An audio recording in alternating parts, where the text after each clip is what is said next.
ఇక్కడ iron ore లేదు, quality iron ore లేదు, లభ్యత లేదు, తెచ్చుకోవటానికి దగ్గరలో ఓడర్ ఏమీ లేవు. అందుకని ఏం చేశారు అంటే స్క్రాప్ ఐరన్ బేస్డ్ ప్రొడక్షన్ ఇక్కడ పెట్టబోతూ ఉన్నారు.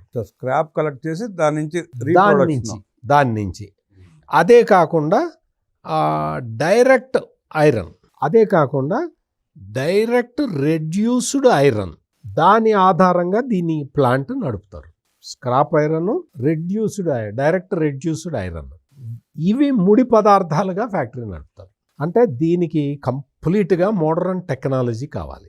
ఈ మోడర్న్ టెక్నాలజీ అడాప్ట్ చేసుకోగానే సరిపోదు, దీనికి వాటర్ కావాలి, కరెంటు విపరీతంగా కావాల్సి వస్తుంది. అందుకని ఈ కరెంటుని వాళ్ళు తెచ్చుకోవటానికి వీలుగా ఒక కొత్త దీన్ని అంటే వాళ్ళు ఒక డిస్ట్రిబ్యూషన్ సిస్టమ్ పెట్టుకోవటానికి అవకాశం కల్పించారు. మీకు గుర్తుండే ఉంటుంది, విశాఖపట్నంలో గూగుల్ ఏఐ డేటా సెంటర్ పెట్టినప్పుడు కూడా వాళ్ళకి ప్రైవేట్ డిస్కామ్ స్టేటస్ ఇచ్చారు. ఇది మీకు రామరమ్మ గారు, నేను చాలా క్లారిటీ తోటి చెప్తున్నాను, భారతదేశంలో మొట్టమొదటి private discom Google AI technology వాళ్ళకి, గూగుల్ ఏఐ డేటా సెంటర్ వాళ్ళకి ఇచ్చింది భారతదేశంలో మొట్టమొదటి ప్రైవేట్ డిస్కామ్.